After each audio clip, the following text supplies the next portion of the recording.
Eles têm forte consciência social e ambiental, são nativos digitais e talvez por isso tenham um senso imediatista de querer soluções mais rápidas para os problemas da sociedade.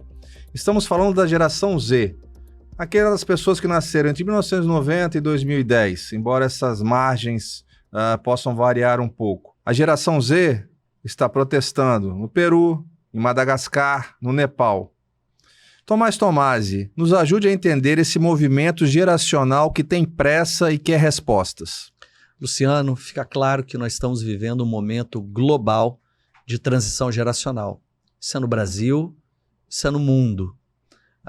O que aconteceu no Nepal recentemente, em Madagascar, na semana passada, e está acontecendo essa semana no Peru, demonstra efetivamente que a gente está vivendo um momento em que as gerações mais jovens, ou seja, aqueles que estão enxergando suas vidas para além do dia de hoje, ou seja, no futuro, essas gerações elas têm necessidades e elas têm oportunidades de encontrarem um mundo muito diferente desse mundo engessado que a gente vive até hoje.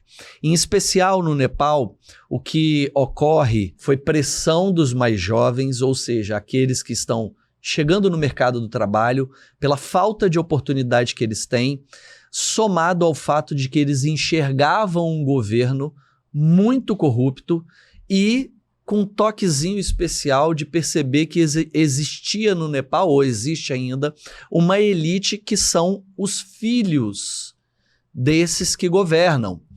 Essa juventude resolveu se manifestar de maneira mais brutal, indo às ruas e conseguindo depor o governo do Nepal. Uma curiosidade que vale lembrar quem está nos assistindo é que no ano de 2001, o príncipe herdeiro do Nepal, o Nepal até 2001 era uma monarquia, o príncipe herdeiro do Nepal assassinou grande parte da sua família, incluindo o seu pai, que era o rei do Nepal, e acabando com a monarquia nepalesa e começando um processo que é um processo democrático, tá?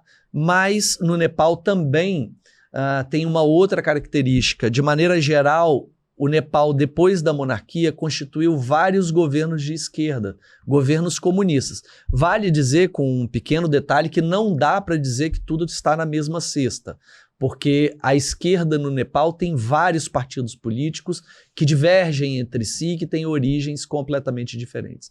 Já Madagascar, que é um país extremamente pobre da África, com uma pobreza muito acentuada, teve a queda do governo do presidente, que fez um voto de confiança ao parlamento, tentando dissolver, ao perder no voto de confiança, tentou dissolver o parlamento de Madagascar, e o parlamento disse não, que o governo dele que caía. Hoje existe uma junta militar, tem um coronel que está, tem um general que está num governo interino em Madagascar. O presidente do Nepal, ele também foi acusado de corrupção e de enriquecimento acelerado, uma pessoa que ficou rica de uma maneira muito rápida, mais uma vez afirmando que o Nepal é um país com diferenças sociais enormes, com dificuldades até mesmo quando comparada com países africanos que têm suas realidades de população muito pobre, o índice de desenvolvimento humano, o IDH, extremamente baixo.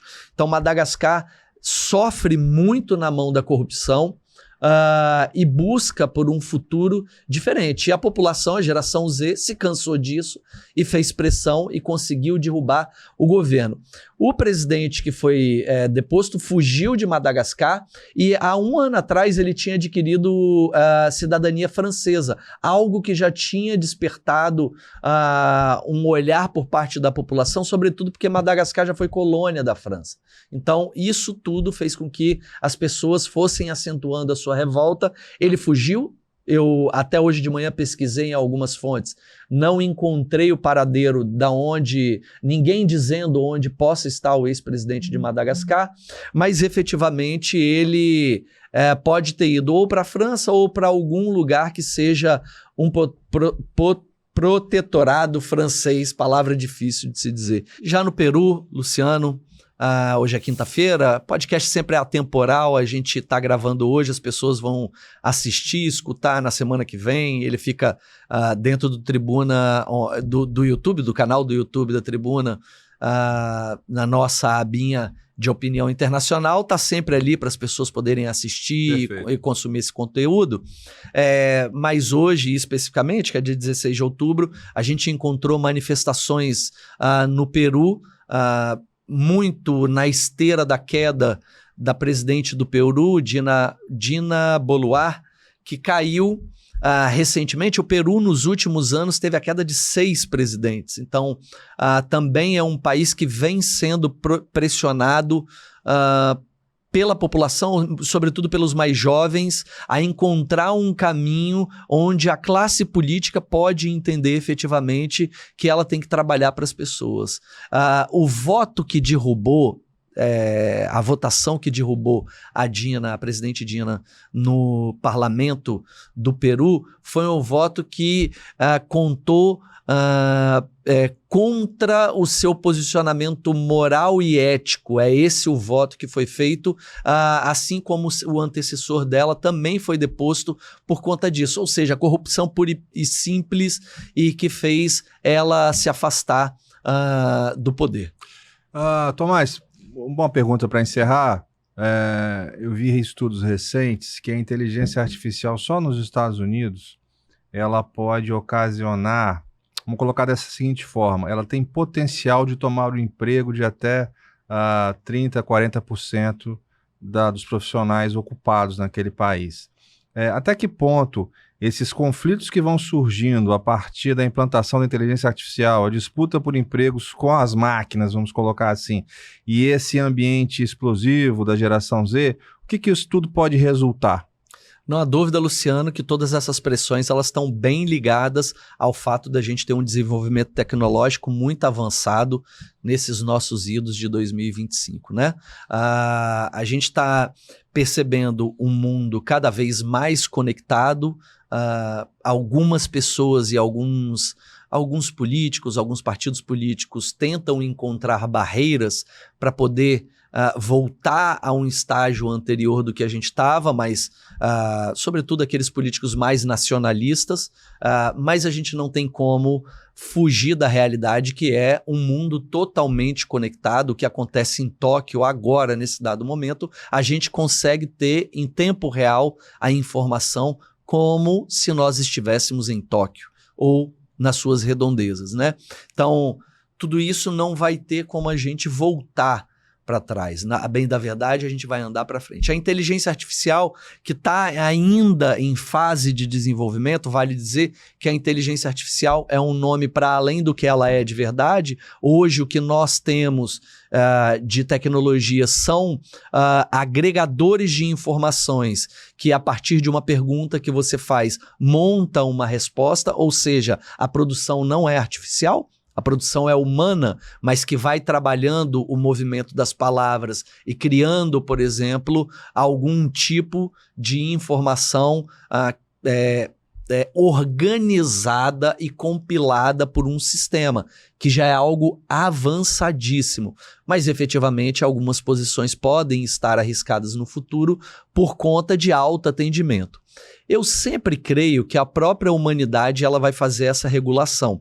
A inteligência artificial, qualquer tipo de tecnologia, obviamente que ela tem que funcionar para nós humanos. E nós vamos encontrar o caminho para isso. A própria internet é um terreno que tem sofrido muito com o olhar humano para entender como, por exemplo, a gente tira toda a parte negativa que a internet tem, ou como a gente diminui esses malefícios que a internet pode propiciar para ficarmos com aquilo que é benéfico. Uma depuração, né? Uma depuração. E é exatamente isso. Essa depuração, na minha visão, ela é natural. A humanidade vai encontrando o seu caminho e vai conseguindo depurar para encontrar uma melhor formulação ali para frente. Mas eu arrisco dizer que nos próximos anos, por exemplo, quando nós tivermos um computador quântico funcionando a pleno vapor e que isso, ao longo de alguns anos, vai poder se popularizar, não sei de que forma, mas lembrando que um computador quântico hoje ele é gigantesco,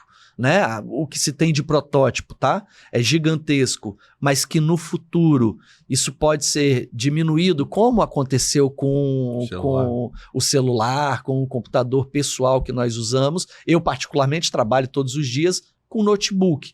Então, esse notebook tem muito mais tecnologia do que nos primórdios do que foi o PC, né? Que é o computador individual e pessoal que a gente faz uso. No começo era uma sala gigante, o computador para poder imprimir você que outro dia brincou comigo que não ouvia falar a palavra lauda há tanto tempo, uma laudazinha, um parágrafo, qualquer coisa assim. Hoje em dia a gente tem computador que faz processamento de imagem, por exemplo, a edição que o Aquiles vai fazer aqui já é uma tecnologia que quando a gente olha nos anos 90 está muito mais avançada do que se tinha naquela época, e a gente está no mesmo canal de televisão, na mesma rede que tem um canal de televisão e que até pouco tempo atrás usava uma outra tecnologia que era